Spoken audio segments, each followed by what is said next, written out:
Rise up!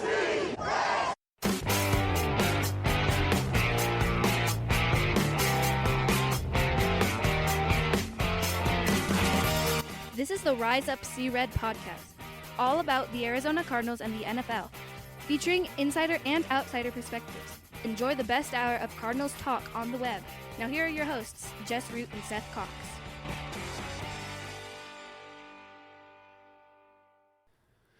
Hello, Arizona Cardinals fans, and welcome to the latest edition of the Rise Up See Red podcast. It's been a little while. This is episode 358. I'm your host, Jess Root, from CardsWire.com, the Arizona Cardinals site from the USA Today NFL Wire.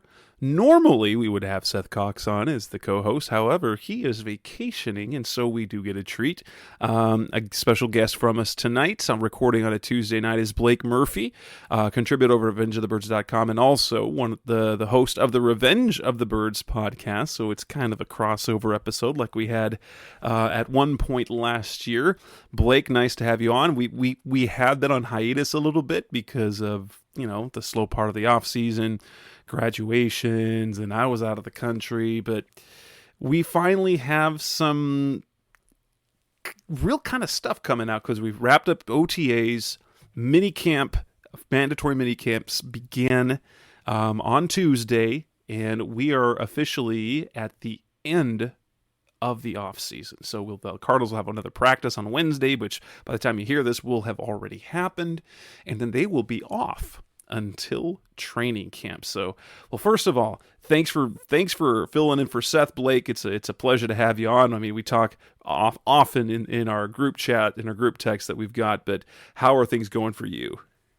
It's doing well, Jess. Like you said, it feels like that the off season has ended, but there's just been every week it feels like there's something new that would happen with the Cardinals to talk about, and it'll probably be, I think, nice to compress a lot of the last couple of weeks into one episode, and then actually get a true off season break, hopefully, since I've been doing well overall. It's just been kind of getting used and plugged in as far as not just with the job, but also just trying to be able to take a little bit of a break from the sports era in general. It was a very busy and unfortunately for us Arizona sports fans, kind of been more a disappointing time for some of the teams that made the playoffs this last season.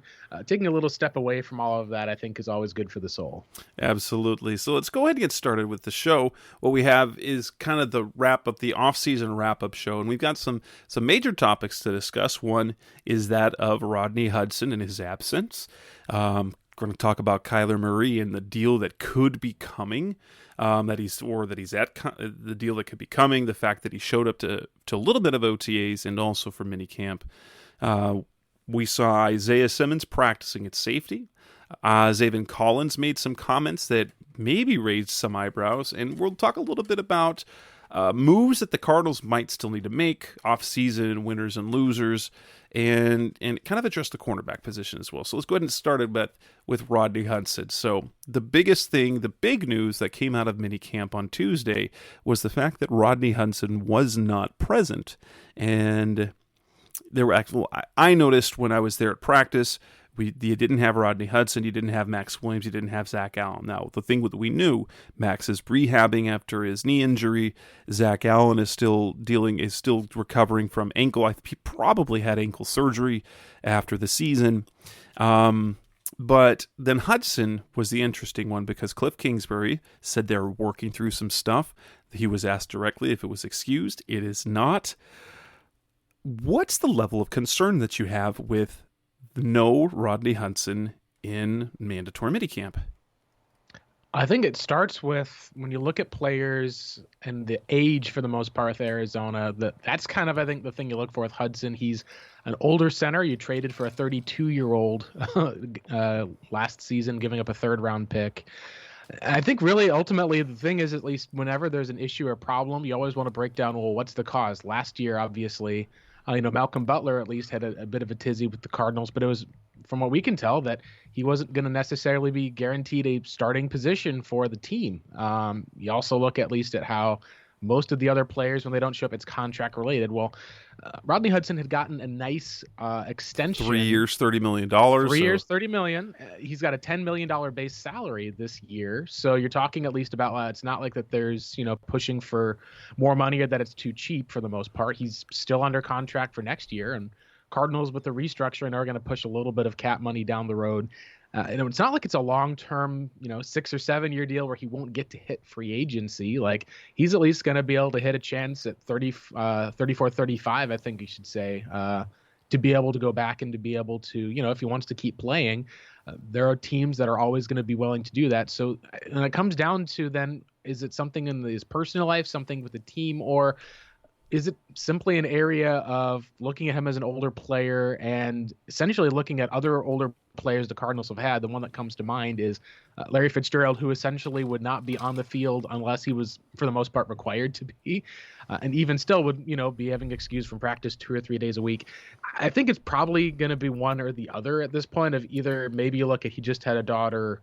You can also, I think, just look at just his play last year. For the most part, I know a lot of people don't read into the PFF grades, and I think for the most part, the impact that Hudson made in a lot of ways, I think, was not necessarily seen as like an all-pro on the field, but more just the mental aptitude that he brought of being able to be in the right place at the right time. He still suffered with injuries. He ended up having COVID, went on the COVID list, missed, I think, a couple games at least at center. Maybe that all is kind of weighing on him as far as just coming on for retirement, and maybe all of that still is true, and he's just wanting to kind of take a little bit of extra time away from the facility. I think that the reason why you would be concerned ultimately is it makes the Cardinals off-season, reported moves make a little bit more sense as far as maybe why they were looking so heavily at interior offensive linemen in the early rounds of the NFL draft. Right.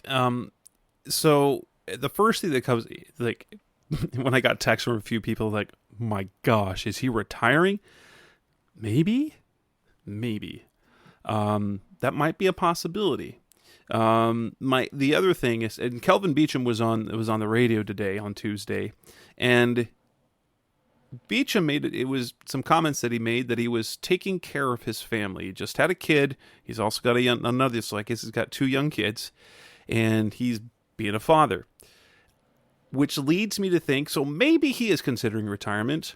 Or maybe it's simply, as a veteran in the league, he doesn't want to be part of the offseason program. He doesn't need it. He's been playing long enough. Basically they did the same thing last year.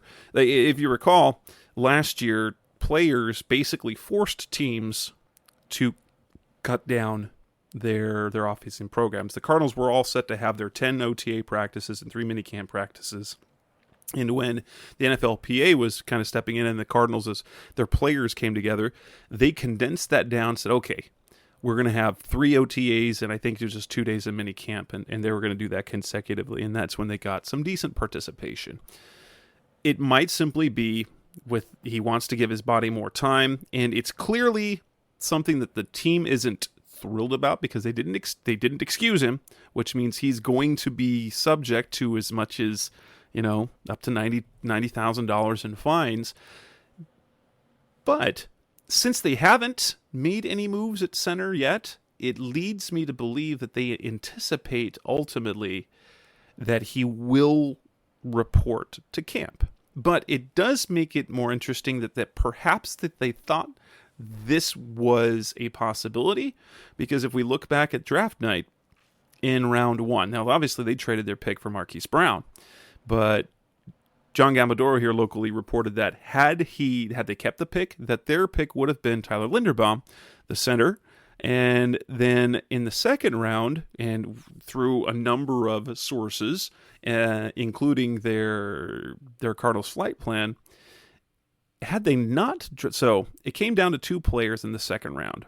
And Trey McBride was not their first pick.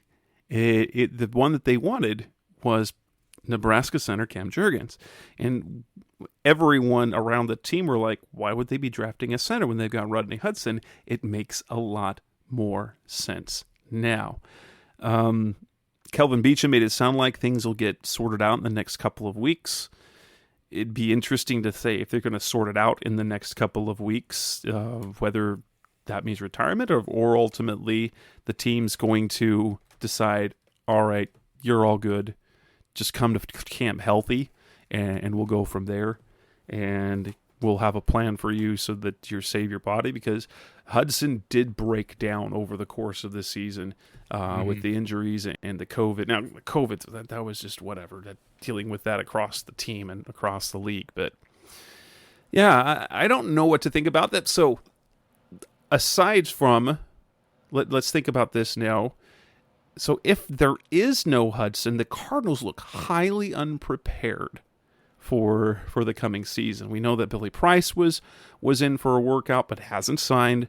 Sean Harlow has been the guy getting snaps. Justin Pugh has also been getting snaps, as has rookie Lacita Smith, the guy that drafted in the 6th round. What if Hudson decides to retire? What do you think the Cardinals should do? Yeah, that's a tough area for the most part, because, like you said, it feels like, maybe there's some people have a bit of regret just from looking at the last the draft year and being able to bring in someone who's a center. But even with the idea of, if you take it, let's say you go down that rabbit hole, if you take a Tyler Linderbaum, if you I think let's say that you end up making a move to get a Cam Jurgens, they're probably not going to be starting year one for the most part if there's going to be a capable player who's a veteran on the roster, just with part of the mentality that we've seen from the Cardinals offensive line coach. We've really not seen them. That's the thing. They don't have a capable veteran behind Hudson. And that's where I think it becomes tricky. So then you're going to say, you're going to look to the free agent market. It is interesting that before the draft, Michael Bidwell did talk about how he felt like that there was going to be not just the draft of bringing players in, but also throughout the rest of the offseason, such as with like June, July. And the Cardinals do have, at least obviously, a bit of cap space that they've got currently available due to the Jordan Phillips post-June 1st release. They have the ability, if they extend some players, to get a bid in. I think what they should look at for the most part is probably a combination of looking at free agency if you need to. Now, the biggest thing obviously is, as we've seen with the Cardinals, a lot of times they'll have those time signs and they'll wait to see what the status is of some of those young players and other guys are in camp. And then they'll go out and make a move. Like a great example, a couple of years back, I remember when they brought Jermaine Gresham in on a time sign. They even made, I think, that last-minute trade for the most part in 2016 to get a starting corner, just because they went through and were like, all right, we're really not prepared like we thought we were going to be for this position. But they let the guys who are on the roster kind of get the first crack at it. That makes me think that there's probably the two guys who've been working out at center in replacement, which would be, one is a draft pick in Lacita Smith, who they've liked, and the other is obviously kind of a little bit of a surprise here with Justin Pugh, who I think we talked about this pre-show, has played essentially every position in his NFL career on the offensive line except for center. And he had some interesting comments today, I think, that you took in about potentially moving there to extend his career. And I got to think the Cardinals would look for that spot first, or maybe even sign an offensive guard to, take Pugh's spot as a starter. And then that may be the first step they would do, is see if that's something that'd be possible for him to be able to take over. And honestly, if based on where we're at, Pugh wouldn't be a bad choice. And obviously he hasn't played center. He was their emergency center last year, but he himself said he thinks he's kind of priced himself out of the guard position. And now entering year 10, he said that the center position is not as physically demanding as guard, but he said it's mentally, it is much more demanding. The one thing we know about Pugh, he is a very smart player. He's been in the league a long time. He's one of the smartest guys on the offensive line. He did a good job last year. Cliff said he probably had his best year of his career last year. And he sees a potential of extending his career. He thinks that he could play, and he even said, came out of the press conference today, is that how the contract thing looked, because he was not happy about the pay cut last year. He thought he was going to retire. And so there was a kind of a price break for him. And when he told Steve Keim, this is what it'd take to come back, Keim said, okay.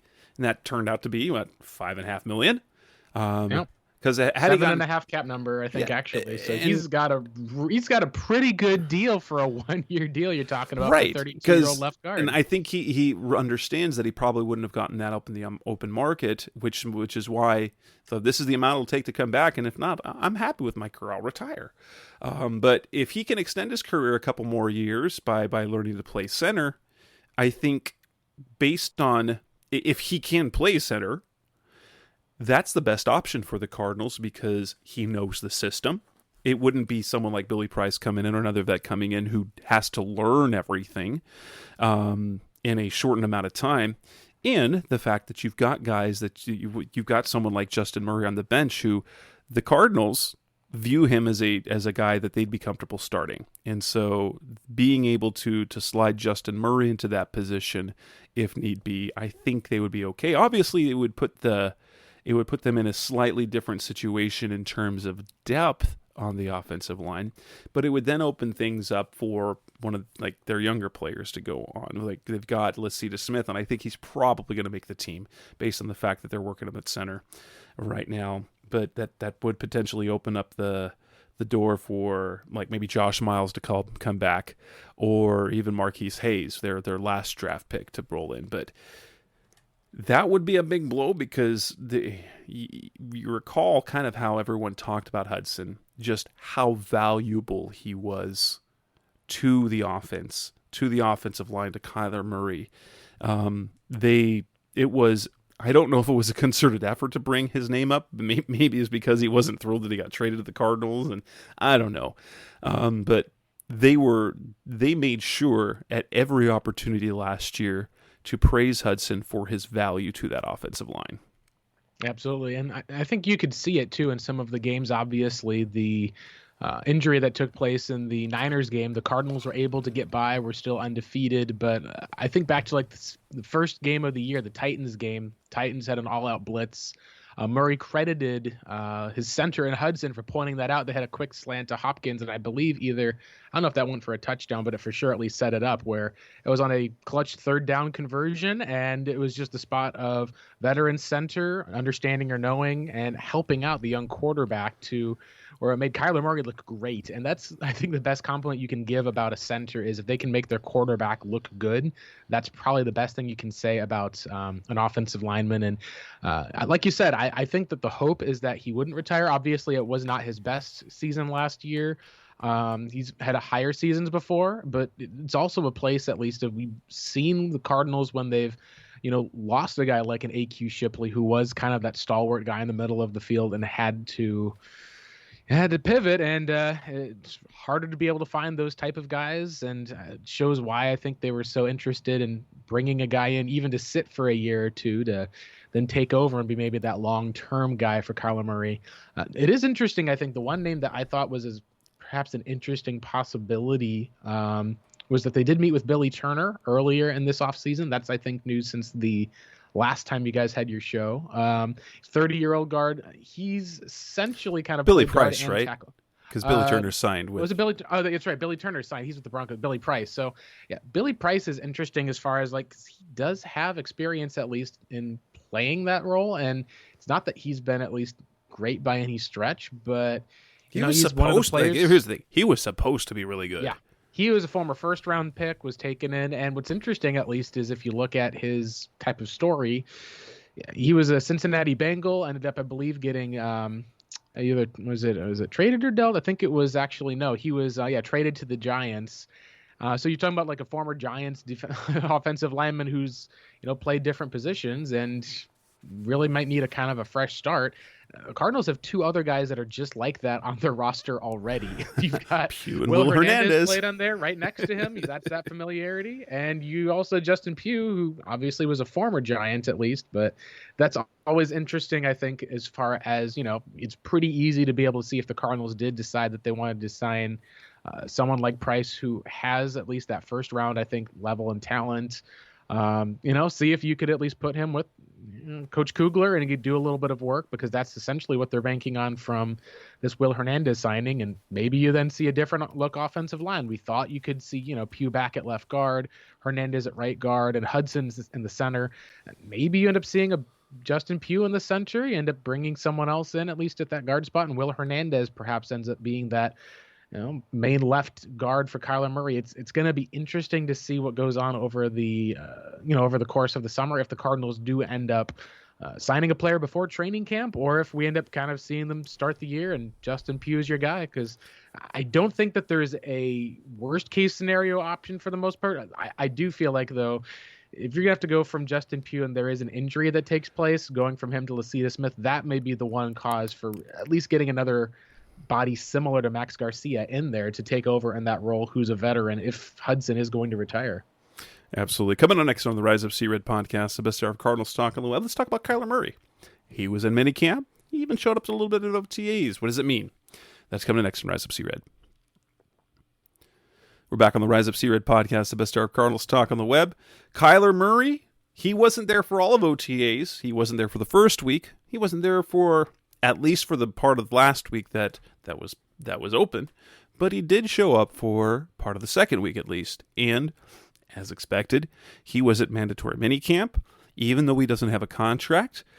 A lot of people thought that might have been a surprise. I didn't. However, the one thing that was good to see was not only was he there, but he was on the field doing work. It's different than like the Chandler Jones situation a year ago when he reported, but he did not participate on the field because he wanted a contract extension. So my take is that this was never really, maybe some of the absence from OTAs was contract related. It was the classic not showing up to the voluntary part because, and to be honest, there's a reason why players do that and why agents tell their players not to show up to the voluntary part, because we see injuries every year, and it ended up not being serious. But there was a quarterback who was CJ Beathard, who went down with a leg injury in a voluntary workout, and it ended up not being serious. But you've got a franchise quarterback, you've got a quarterback in your contract talks. Anytime injuries happen, that affects negotiation. So I never thought that I never felt like the talk of Kyler not showing up was going to, because he doesn't have a new deal, I felt like it was overblown. I always felt that he was going to be here. But Cliff did say today, and it was interesting because he really wants Kyler to get that deal done, because he wants him there on day one of training camp. And we're like, wait, you think he wouldn't, you don't know if he'd be in training camp? Like, I don't know, but that's what I want him to be there, and I don't want him to have to worry about that. Cliff also has made it sound like we're about to give him, he's like, wait, does that mean a contract is imminent? What we're about to give him might mean next week, next month. But I wasn't ever overly concerned, because ultimately Kyler wants to win, and you can't win when you don't play. Right. And I think also the other area, like you said, of why it's been overblown is partially just because the expectations for quarterback are just a lot heavier than they are for other players. And then when you've had an off season that's been kind of tumultuous, you focus on, Kyler Murray's not there at OTAs. Everyone's focusing on other that. Players not at OTAs. Oh, yeah. Nick Bosa, Deebo Samuel, DK Metcalf, who was also an unexcused absence from mandatory minicamp. Lamar Jackson showed up for minicamp but wasn't part of OT. There are players all over the league who did not show up for the voluntary part of the offseason, and it appears only Kyler and Lamar are the divas in the NFL. Oh gosh, yeah, and both of those guys were there for the most part. And what's interesting, like you said, is it seems like it was expected that Kyler would be there, and some people said, oh, there's maybe some surprise that Lamar had showed up, but there was not really any type of talk even for the Cardinals players about how DJ Humphries hadn't been there for the OTAs. Rodney Hudson hasn't been there at all.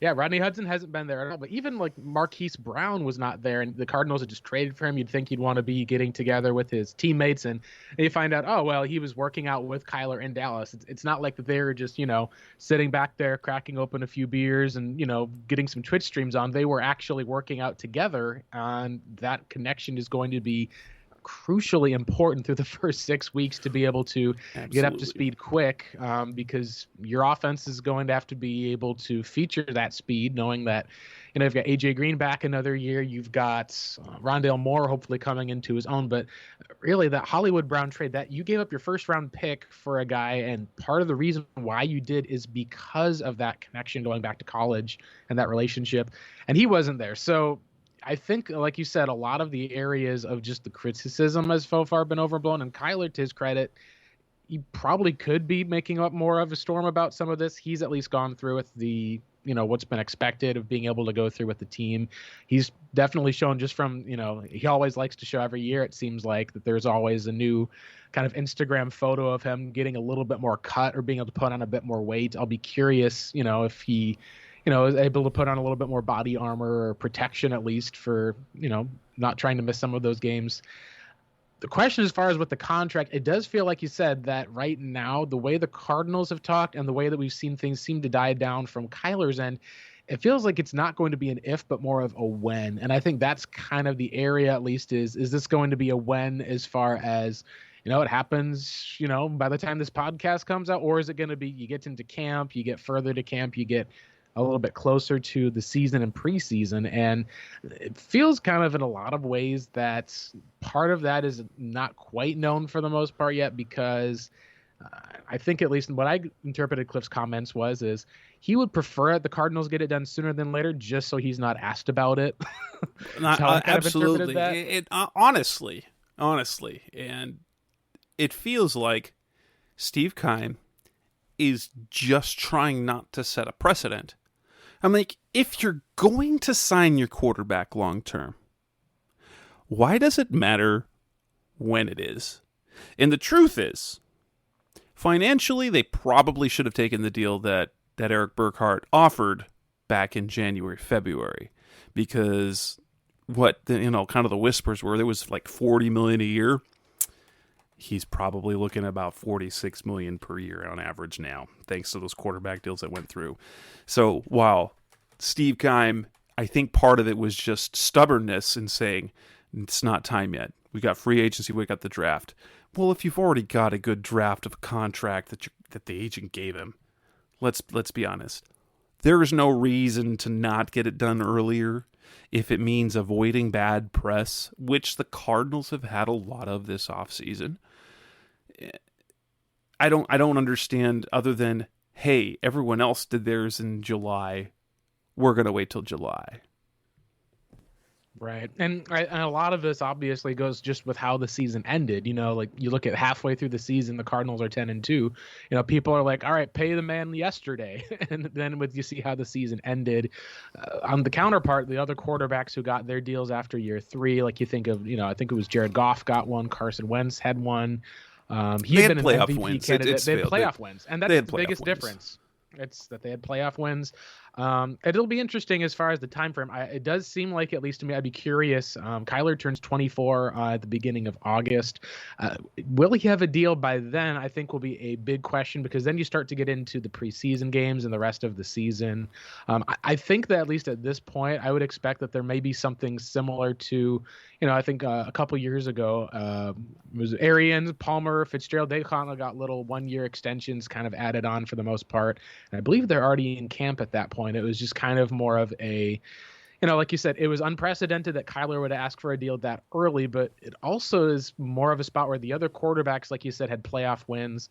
So when they got their deals in July and August, it was more of like considered inevitable. A lot of people have had a lot of debate about whether Kyler should have that contract or not, but at the end of the day, the market value that he has for it, if the Cardinals aren't paying him $46 million, there's another team out there that's more than happy to pay $46 million. That's the way that quarterback play, and I would say even high-level quarterback play goes in the NFL. There's probably more than a dozen teams that would give up 3 first-round picks for Kyler. I mean, we saw Cleveland do it for Deshaun Watson, who was in a hot mess of trouble. Yeah, and give him all that guaranteed money, and Kyler doesn't come with any of that off the field baggage, like zero. He's all ball, and nothing else. Yep, and there's less injury issues, I think, as well too. Like Deshaun's got 2 ACL tears, and they're very similar, I think, at least as far as like, I think if you took Kyler's career and Deshaun's career and flipped one of those around, like as far as win totals, as far as like yards for performance, like being kind of in MVP categories, there's maybe not been essentially the highest elite level like we've seen out of Mahomes or out of Josh Allen, but those two guys, for the most part, at least, are similar. And like you said, the biggest difference, of course, being Kyler off field is not a guy who's going to be, visiting 66 plus different therapists for the most part, or having all sorts of other crazy drama that we're finding out with Watson. So like you said, it is one of those places where I think it'll be, for a lot of Cardinals fans, amidst what's been a really rough offseason, just being able to have some of that security of having Kyler Murray tied to the organization long term will be something that I think fans will see as a relief. And I would expect that deal to happen. I think the question, of course, is it going to be before or after that birthday, or is it, maybe that's a birthday gift that they have planned for Kyler Murray.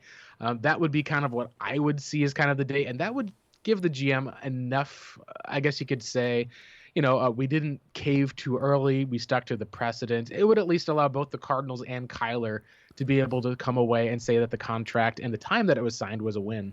And the one thing, though, is that camp will have started before the start of August. So yep. Cliff won't love that if that ends up being the case. But coming up next on the Rise Up C-Red podcast, the best hour of Cardinals talk on the web, an interesting observation about Isaiah Simmons and potentially a change in his role. That's coming up next on Rise Up C-Red. We're back on the Rise Up C-Red podcast, the best hour of Cardinals talk on the web, and on Tuesday during the open part of practice, when we're looking around, seeing where guys are, I'm checking out to see. I'd noticed that number 9 was not with the linebackers. I'm like, wait, is Simmons not here? No, he was doing drills with the safeties. Something that I wasn't the only one to note, and I know that on one of the other podcasts that we know over at PHNX, that was a big topic on Tuesday on their show. Are they moving Isaiah Simmons to safety where he originally was a defensive back at Clemson? Some wondered whether he would be better at safety than a linebacker. That raised a little bit of concern, or at least raises eyebrows as to how he's going to be used. What do you see? I see this as nothing more than, hey, we saw him in training camp last year, doing some drills with the safeties, simply because of some of the roles that he plays. It's good for him to keep sharp on those particular drills. But what are some of the questions that come up with that observation? Yeah, well, it's weird that also that'd be like the first day of mandatory minicamp, and you have a lot of during the open part of practice. So yep. The first thing you're gonna say, hey, Simmons is a safety. Yeah, and that's, I think, what's unique. And, coming out, I think, with the draft, a lot of the, some of the comparisons of just some of the scouting, or even people in the scouting community, saw him as almost like, if you wanted to say that he was like a supersized Tyrann Mathieu as far as how he was used at Clemson. It was a guy that, during the national championship game, slid back and played the safety position when there was an injury, rushed off of the edge. It kind of fit some of that mold of what you would expect for a safety to move around in. But in a lot of the cases, the Cardinals are in a spot where, unless they end up essentially sliding, Nick Vigil right into where Jordan Hicks' role was, or have him and Collins and Hicks there, safety is like the one spot that you at least feel very confident about on the Cardinals defensively, because you've got a Pro Bowler there in Budda Baker. You've got Jalen Thompson, who maybe he ends up playing a little bit more slot corner this year, depending on how their cornerback situation works. But really, you've got those two guys there, and there's probably at least good enough depth for the most part, at least, that you're able to see that it feels a little bit odd, to say the least, but perhaps some of that is simply recognizing that if some of your best skill set is ultimately as a defensive back, maybe there's going to be a few less snaps there at linebacker than we would normally think. Maybe similar to how, Hassan Reddick, when he'd finished his transition to becoming an edge rusher, he ended up playing some coverage snaps off of the line, trying to cover tight ends off the line, trying to use some of that athleticism. I think on one hand, I'd say it's a solid point from Vance Joseph to not simply, stick Isaiah Simmons, say, all right, we're going to take the skinny player who runs a 4-3 and make him the Mike linebacker right here in the middle of the field. You're at least showing some flexibility, but I do think that fans are at least a little bit wondering, because they keep saying again and again he's a linebacker, and first day of practice and minicamp, he's working out the safeties, takes a photo with Budda Baker and Jalen Thompson, I think, posing with them after practice.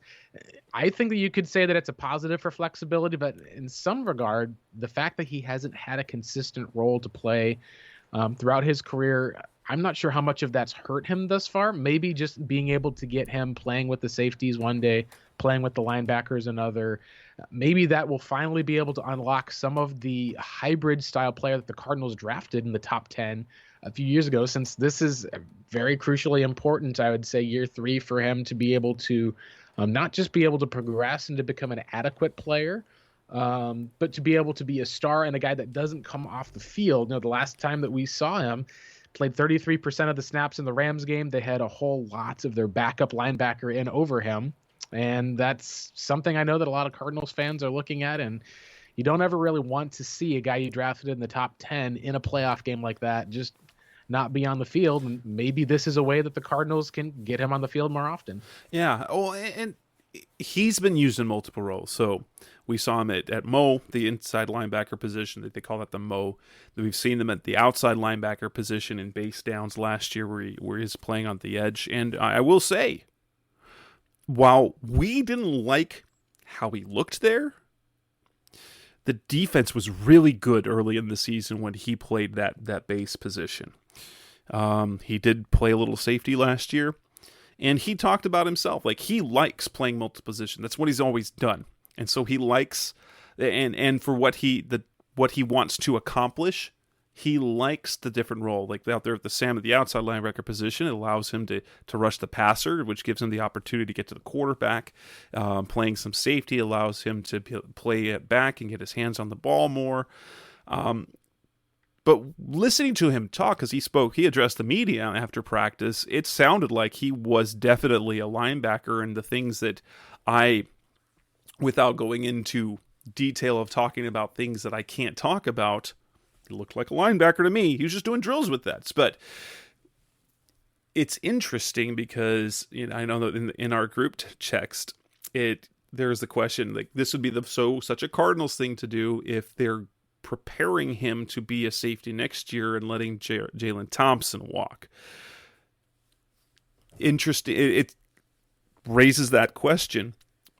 But I think what is possibly more likely is maybe he will have more of a role at safety, and it's because of their situation at corner. And I was telling you this before the show. So you've got Byron Murphy and you've got Marco Wilson. Obviously, Byron Murphy is better at slot, but if he ends up having to play boundary, they do have options in the slot because Jalen Thompson can play in the slot. We've seen Budda Baker do it. He's not the best at it. It's not his best role, but he was a full-time slot guy in 2018. They've got Antonio Hamilton, but he is more of a special teams guy. So one way they could maximize their personnel is in nickel packages. They slide JT down to the slot. They move Simmons back to safety, pairing him with Budda. And then that allows them to bring on Nick Vigil to pair with Zaven Collins in the middle of the field, thus sort of maximizing the players that they have and that they sign. Now, I'm going to say, Nick Vigil's salary that they signed him to is no guarantee that he's going to be more than a backup, but he was, in a way, a priority in the offseason. So I could see that happening. While Simmons is still a linebacker, they may play him at safety more than in the past, depending on what they need Jalen Thompson doing. Right, and I think that may be the best case as far as the Cardinals, as far as when defense goes. I think back to the Seattle Seahawks game that ended the season where the Cardinals were down to like corner 5, corner 6. They actually had Isaiah Simmons back there in coverage a lot, and his flexibility allowed them to be able to at least, cover a bit more. Now, obviously, there was a couple of blown plays that were made at least, and it's hard to, know everything as far as responsibility. But just being able to, like you said, have the capacity of, if you're going to run a hybrid defense, you're going to want to ultimately disguise your looks, where people aren't sure, is Isaiah going to be dropping back into coverage or rushing from the edge, or as Vance Joseph has loved to do, be able to blitz and be able to bring a lot of guys and overload protections. And that's something that may be even more important now that we see with Chandler Jones on a new team, with the Cardinals not really going out and making it a priority to sign and pay a high-end edge rusher. Maybe we end up seeing them in a spot where Isaiah Simmons will have to take on a lot more responsibility in coverage, just knowing that you're going to be able to have to use him all over the field like that type of a chess piece. And you can't just, put Isaiah Simmons as an edge rusher and have him go at it for the most part, because that's just not the way that Vance's defense works. I think I even joked I think it was like in hindsight, wondered in our group chat if, all right, maybe the Cardinals could look at, what if it's Jalen that they're looking to pay, the younger guy? And then I looked up and remembered that Budda Baker's only 26 years old. It's like, okay, I know that they're keeping him for a long time. He's still a really young guy in the prime of his career. So it is interesting to see that they're playing that often. And, the easy comparison that I thought of, at least, that was interesting, but the Cardinals previously had a similar defensive mindset where, they had three safeties in the Todd Bowles era on the field for a lot of the snaps, for the most part, back when Tony Jefferson played some of that hybrid role. You wonder if, and that was because of Tyrann Mathieu, because they had him playing the slot. And they had him playing the slot, and so maybe end up looking in a position where, all right, like, this is the place that I think we talked about we could see. You take Jalen Thompson as a safety, you move him down into the slot. Suddenly now you actually have Byron, you've got Marco, and you've got Jalen Thompson at least. Obviously, the Cardinals would probably be well due to bring in another veteran defensive back, but you could probably make that work as far as having Isaiah be one of those other safety roles, being able to kind of play with his size. Obviously, he's able to take on running backs, watch quarterbacks, and then you've got Budda Baker manning the middle of the field with that closing speed. That may be one of those places where it may not be optimal for the Cardinals, but I could 100% see that working, where you're then able to have, your two best cornerbacks be able to man the outside, and a guy who can play the slot effectively being able to be in that spot. It's not optimal, but it would be functional, I think, for Arizona to be able to do. Coming in next on the Rise Up See Red podcast, special for Cardinals Talk on the Web, let's talk a little bit about Zaven Collins, who spoke to the media last week.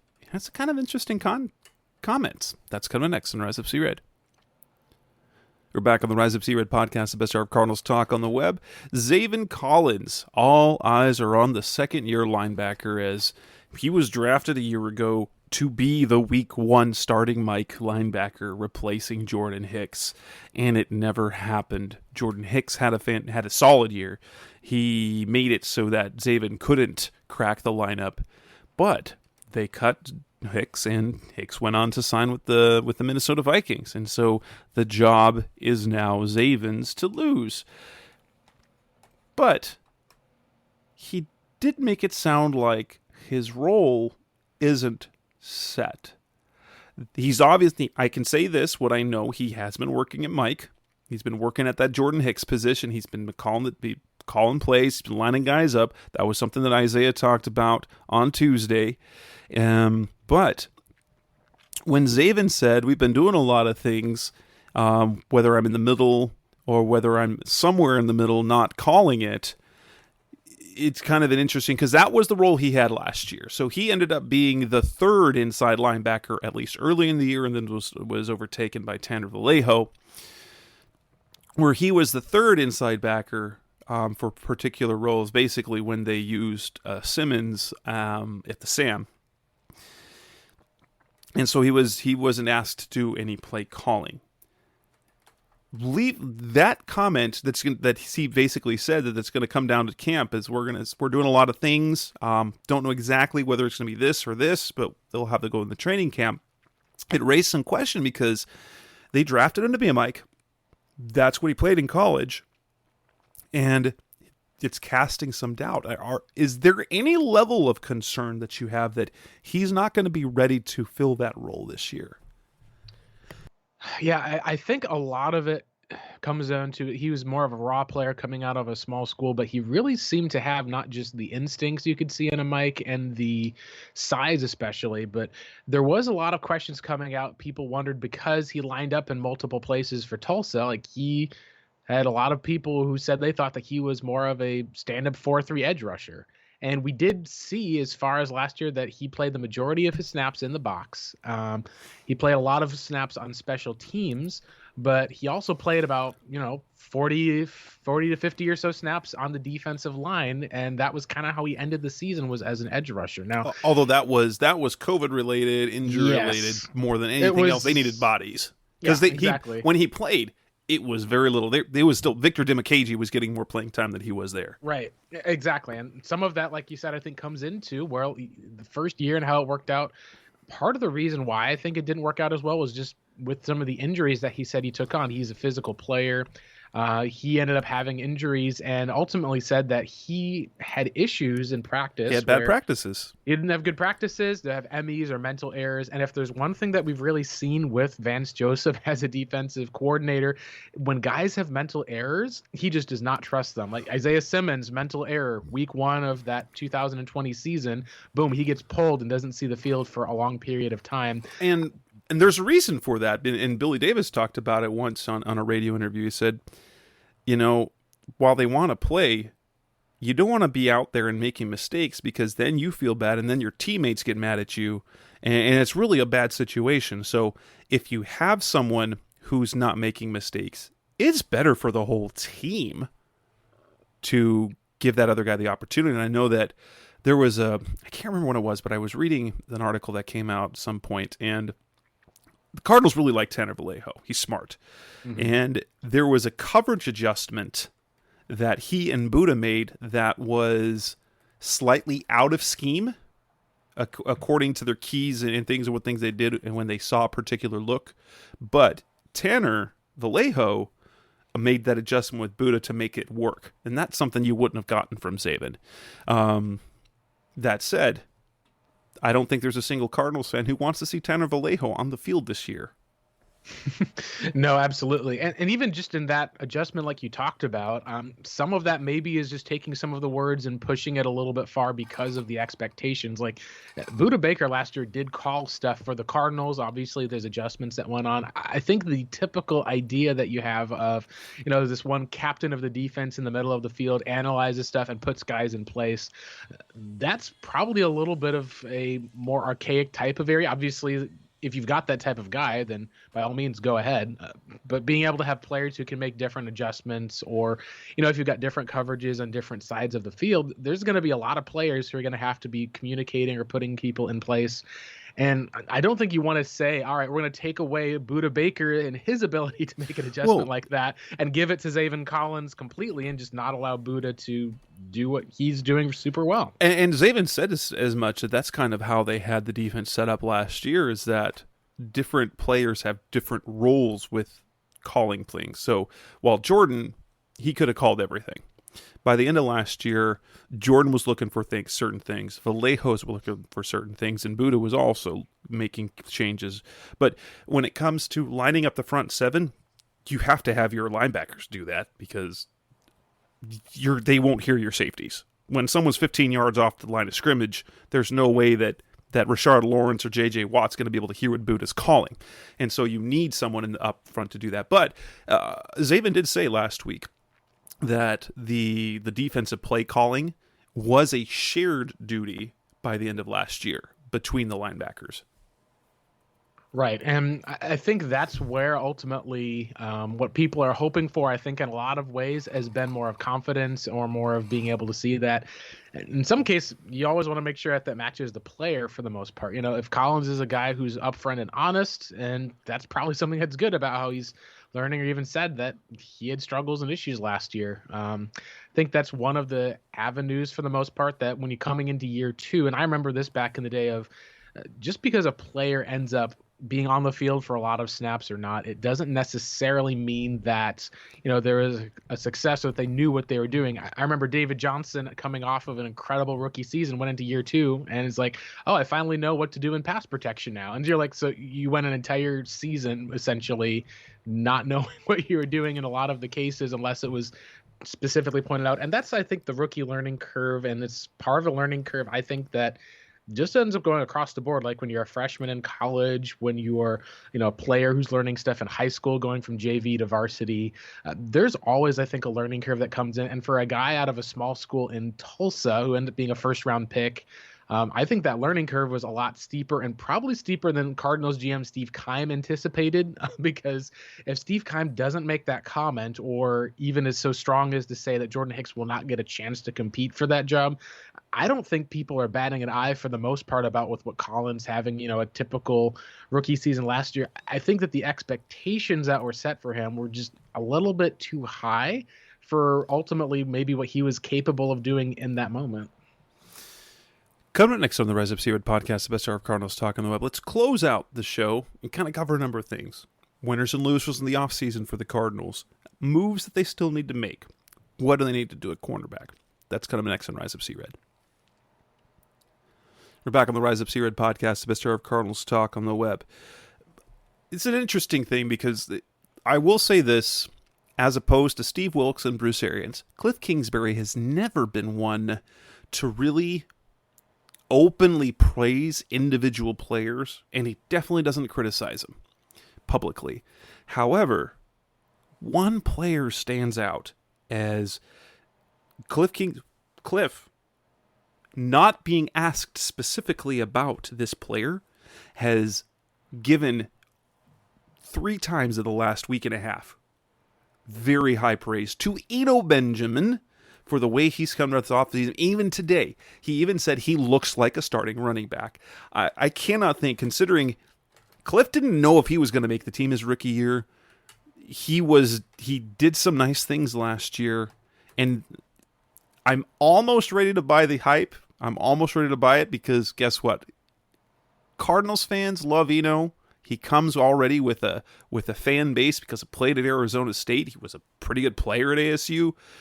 And he's got a skill set that will remind you a little bit of a Chase Edmonds. It really feels like he is taking on that mentality that Chase had, because whether it was Steve Wilkes or Cliff Kingsbury, Chase Edmonds earned playing time. And Eno might be in that situation this year.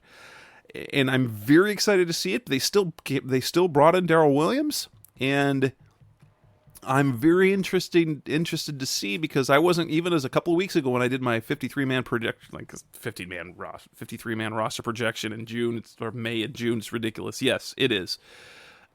I felt Eno still might be the odd man out, but the way Cliff's talking about him, he's going to be a force that might push himself into the alignment the way Chase Edmonds did a couple years ago.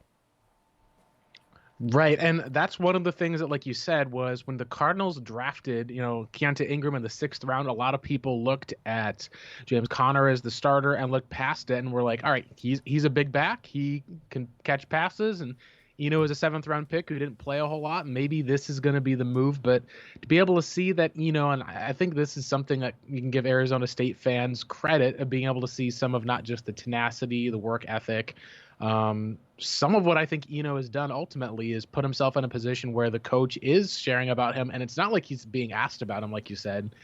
I think that the thing that you look for as a huge positive would be if you look at how Chase Edmonds and James Conner essentially had, separate roles, but as far as where they were both equally important to the team, where James, you could understand where Chase would be the guy on 3rd down, being able to go out used as a receiver, being able to get kind of these zone carries where he would be able to use that athleticism inside. And when it's 3rd and 1, you bring in James Conner, he's going to pick up 3 yards right up the middle. And it was later in the season when we saw Chase get hurt that James Conner really showed off the passing skills. So I think that what you're talking about is if you see how James Conner got a little bit overworked, and Cliff Kingsbury even admitted as much, perhaps that means that they're going to be handing off the ball a lot more to Eno Benjamin than we think. It'll be interesting to see, though. I do anticipate if I have to predict how the usage, I'm going to look at 2020 with Kenyon Drake and Chase Edmonds. I think it'll be closer to that, because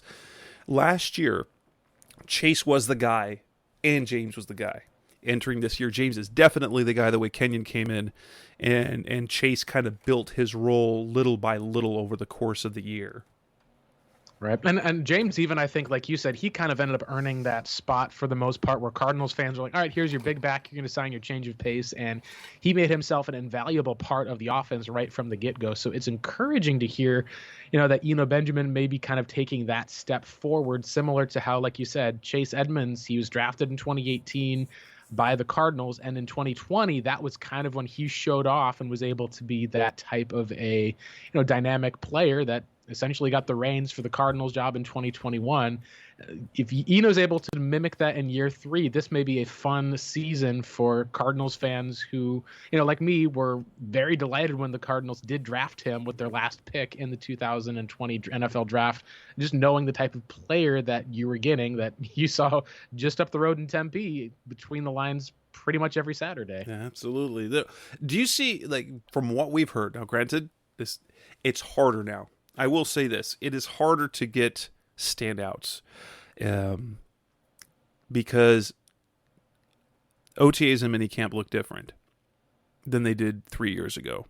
Traditionally, you would see a lot more 11-on-11, 7-on-7 stuff, but with the COVID stuff in 2020, where you took away the offseason, the NFLPA really kind of pushing back, I think Cliff Kingsbury has changed, and he has, because they do very little. So OTAs is almost all drills, very little player-on-player type stuff. And minicamp, which used to be a ton of 11-on-11, that it looked a lot like a training camp practice without pads, there was very little of that. And I think that is the change. That so what they're doing is for their 7-on-7, 11-on-11, they're doing more walk-through things and trying to really protect the players and ramp them up slowly, which makes it really hard because then you don't get to see any of the football stuff. Right. All you're seeing is reps and intensity and maybe a little bit of an insight of some rotations. From what you've heard, is there anyone else in terms of players that are some of the winners of this offseason? Yeah, the biggest one, I think, at least, and I know at least that it maybe we've talked about this in your show before, but Will Hernandez, at least, as far as for them bringing him in on a 1-year deal with how they're counting on him, it does seem like not only does it seem like he's assured a starter spot, but the way that it seems they've talked about him, it's almost like that if they had signed this guy to like a 3-year, $30 million deal similar, it just feels like that they have a lot that they like in him. And that's going to be something that will be interesting as, we get to the season, if he's able to live up to some of the confidence that's overall been there. The other one that I think that's at least maybe this is kind of a small area, and I kind of put him in both categories ultimately, was I put Antoine Wesley as a winner and a loser. It's hard to be able to say, but the re-signing of AJ Green just shows he's not a guy that's going to be like on the field for that much, as far as he's just not going to get snaps over Green. Even when Hopkins comes back, that's going to diminish probably that value even more. You've looked at the Cardinals drafting another tight end round 2, how they love Max Williams when he's played, but he's at least been around as far as with some of the players, been around with Kyler, been working out with some of them in the offseason. And he's very prominent on things that the team site shows. So he's very much part of the team, and there's a little bit of promise there, but no, like I'll be surprised if he gets 50 snaps this year. If the receiving core stays healthy, I don't see him getting much playing time at all. Exactly. So then it feels like you're looking then more at a guy who is a cool story. Like there's a special teams player, a guy that played with Cliff out of Texas, came in when Hopkins went down, caught a few touchdowns. And one of those guys, like, if you have Antoine Wesley catches a touchdown for the Cardinals, for the most part, you're going to see a lot of fans start to get familiar. And these are one of those core players that, you don't really kind of think about it, but they just end up making up the backbone of your team for a number of years, like your Charles Washingtons, or like you even say your Tanner Vallejos. It seems like that he's been one of those guys that maybe just kind of ends up being one of the glue guys that never ends up, fully being something that you end up, a lot of people look at the size and the height and want him to be more than he is. But I think that that's one of the avenues that will be interesting. The other one that I'm curious about will be, I believe the Cardinals, at least for the most part, bringing back Michael Dogbe, I thought was very interesting because there's a lot of opportunity that they have there because as far as rushing the passer, Zach Allen obviously is the main guy. J.J. Watt's been a main guy, but they've both had injuries down the stretch. And you've got two rookies that you're probably got right behind Devon Kennard and Marcus Golden. It just feels kind of like with how the room is set up. I don't know if he's going to be one of those guys that like explodes. Or I wouldn't even say that he has a breakout year, but it does feel like for the most part that because of some of the unknown that you have overall, just being able to have him as one of those guys who I could see making the roster this year probably makes a whole lot of sense for the most part, especially considering who the competition is right now for him. Really, it's going to be some of those areas of, you're not talking about starters. You kind of know who those guys are. It's going to be maybe like the back end of the roster trying to figure out some of those guys who will stick and some of those guys who, maybe moved on from, because there's not really any guarantee, but it's hard to see, one of, Jonathan Ward, Darrell Williams, and their 6th round pick, Keontae Ingram, all making the roster this year, because you've got, being talked up by Cliff. That's going to make it pretty difficult, I think, at least to argue for keeping 5 running backs. Right. The other player that when I asked Cliff today, okay, he mentioned how this is the time of year young players can catch your eye.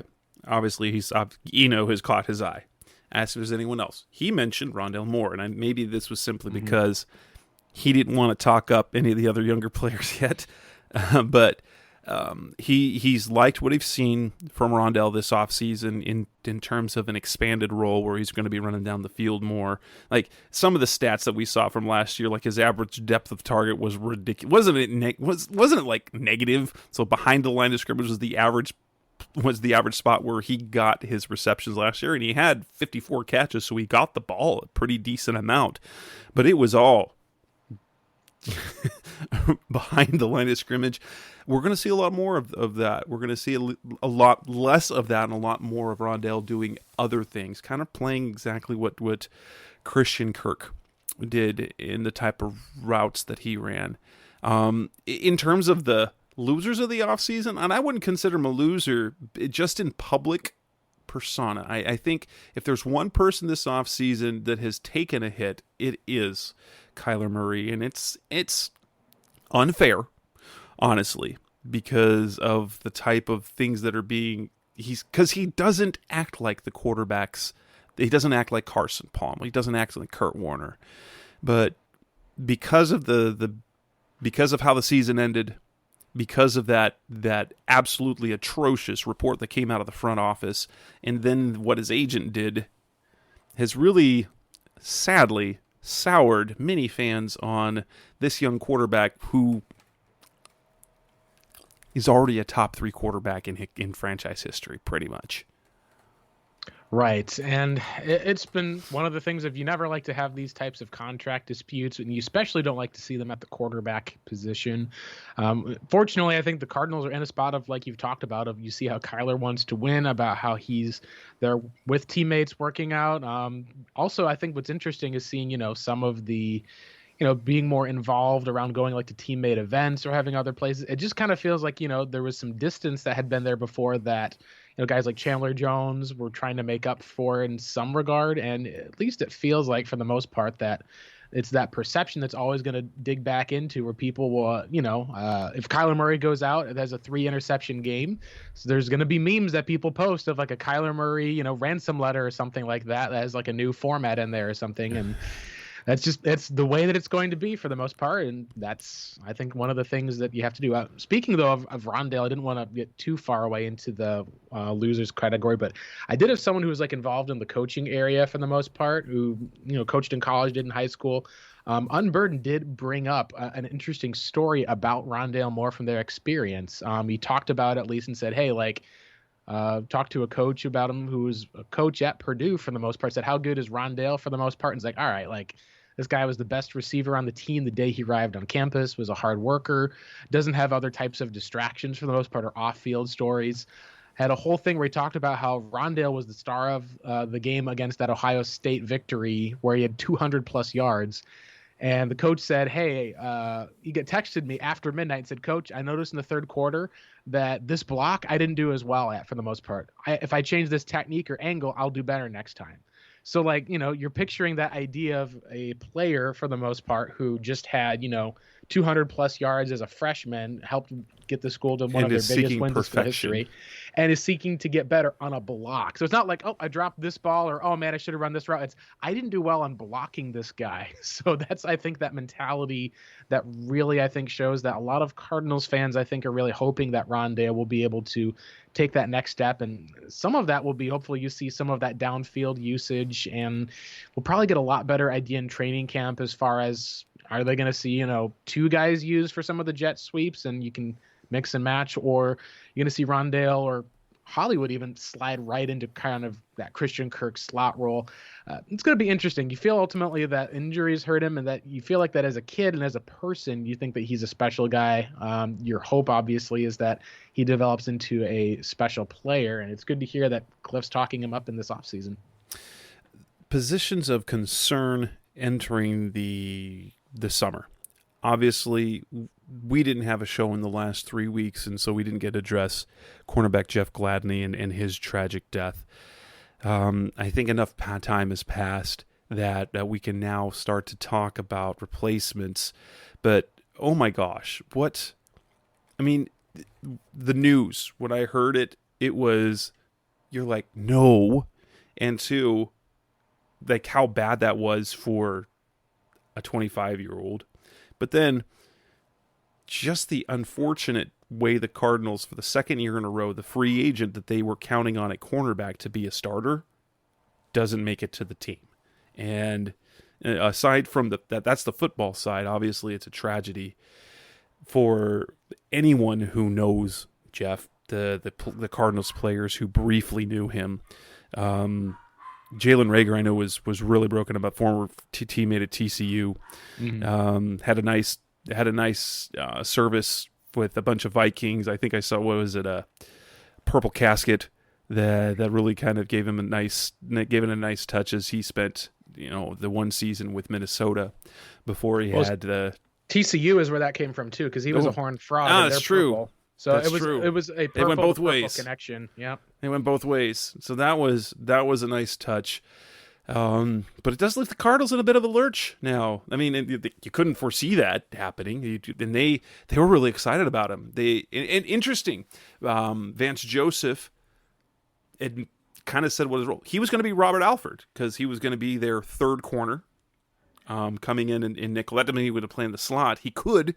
But it felt like he was just going to slide into that Rob Alford role, for a guy who actually physically and stylistically is kind of a younger Robert Alford, which, with now him being gone, makes a lot of sense if they bring Alford back.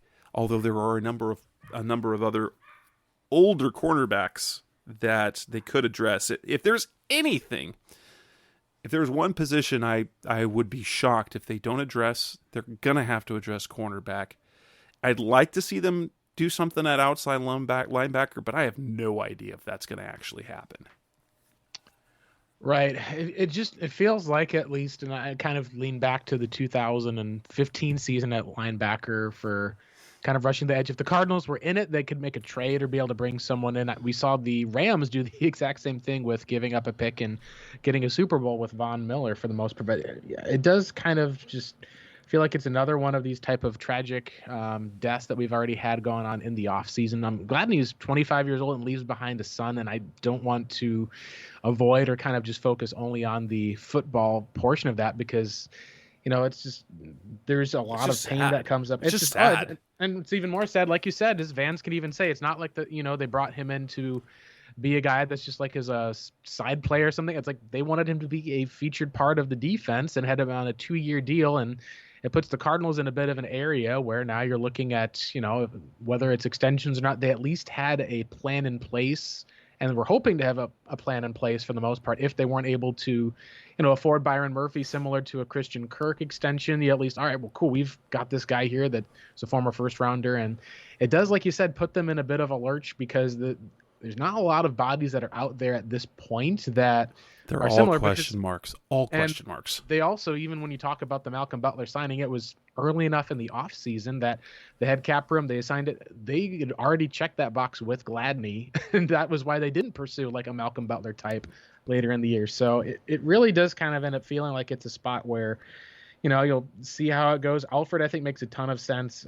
Really, it just depends on how they want to shape their defense, because it may leave them in a spot if they may want to have Byron Murphy play a bit more on the slot or move to the outside. He may have to kind of play some of that Alford role, and you have to go out and bring in a guy who isn't quite as flexible on defensive side or gets pulled out. And, each of those guys, like you said, all have question marks, and really is just going to put, I think, a lot of pressure on Vance Joseph, as if there wasn't enough already. He's going to have to essentially, and what's sad about this too, I think, is it's not even just essentially the player that you take off, but, it's the person as well. The attitude that you have of the team and the friends, it's very different from a player who's lost to an injury, because you still have the places and the connections. Like, he's still in the building. He's rehabbing. Still there. Max Williams, he, I think, at least for the most part, would talk with other players, and Zaven Collins still says he texts to this day with Jordan Hicks, even though he's a Vikings player. So it just ends up being a loss that you feel. And I think that the biggest thing for me, I think, is, if the Cardinals want to go to Robert Alford, and he's kind of put a couple of, more cryptic tweets out there indicating makes it look like he's on the comeback. He makes it look like he's like, hey, I'm ready to play. Let's go. And it feels like a lot of the areas, I think, for Arizona is going to be, do you kind of have to pull in more of like this 1 year type of Band-Aid scenario that, Robert Alford kind of has been with this 1 year deal for last year? Or are you going to be kind of having to put a precedence on, a cornerback hire for the future? Like, 'cause honestly, if the Cardinals knew that something like this would happen with Jeff Gladney, would they have, potentially, taken a corner with that second, third round pick, or maybe used one of those picks to move up? Or it's all of these places right now. And all you can really kind of do, at least, is say, now that we're done mourning, you have to look at just how, you don't want to go into use expletives, at least, but you kind of are screwed at the position for the most part in the short term, and you're going to have to find a way to adjust. And here's hoping that the Cardinals are able to unlock a gem that can come in and be able to man that spot. And I wouldn't be shocked if that gem is hopefully a healthy Robert Alford, and we'll see who else it might be. All right, and with this, we will end this edition of the Rise Up See Red podcast, episode 358, with a big thanks to Blake Murphy from the Revenge of the Birds podcast. So I am of the belief that there are more than enough podcasts for everyone. So if you listen to this show, you can definitely listen to Blake's show as well. There is plenty of listening content out there that you don't have to only listen to me. So by all means, check out Revenge of the Birds podcast as well. Blake Murphy joining us. I'm not quite sure when the next show will be, as I think it'll probably be, since we're hitting the end of minicamp, we probably won't have a regular show with Seth until our training camp preview, provided that there is some news. If there's a contract extension, that'll probably change things.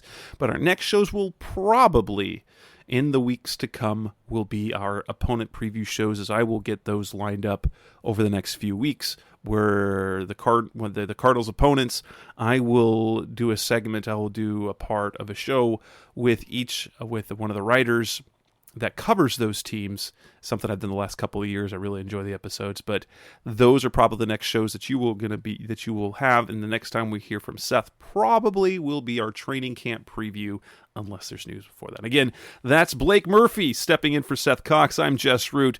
Make sure you check out Blake's show. Make sure you if you haven't subscribed to the show yet, come on, let's do it. Thanks for listening, guys. We'll be back again with you guys soon. Thanks for listening to the latest edition of the Rise Up See Red podcast. Listen to previous episodes and subscribe to the show on Apple Podcasts, Stitcher Radio, Audioboom, or many other podcast platforms, so shows are delivered directly to your mobile device. Please give the show a 5-star rating and always support the sponsors who support the show. We'll be back soon for the best hour of Cardinals talk on the web. Rise up, Red Sea, be Red, See Red, and of course, Rise Up, See Red.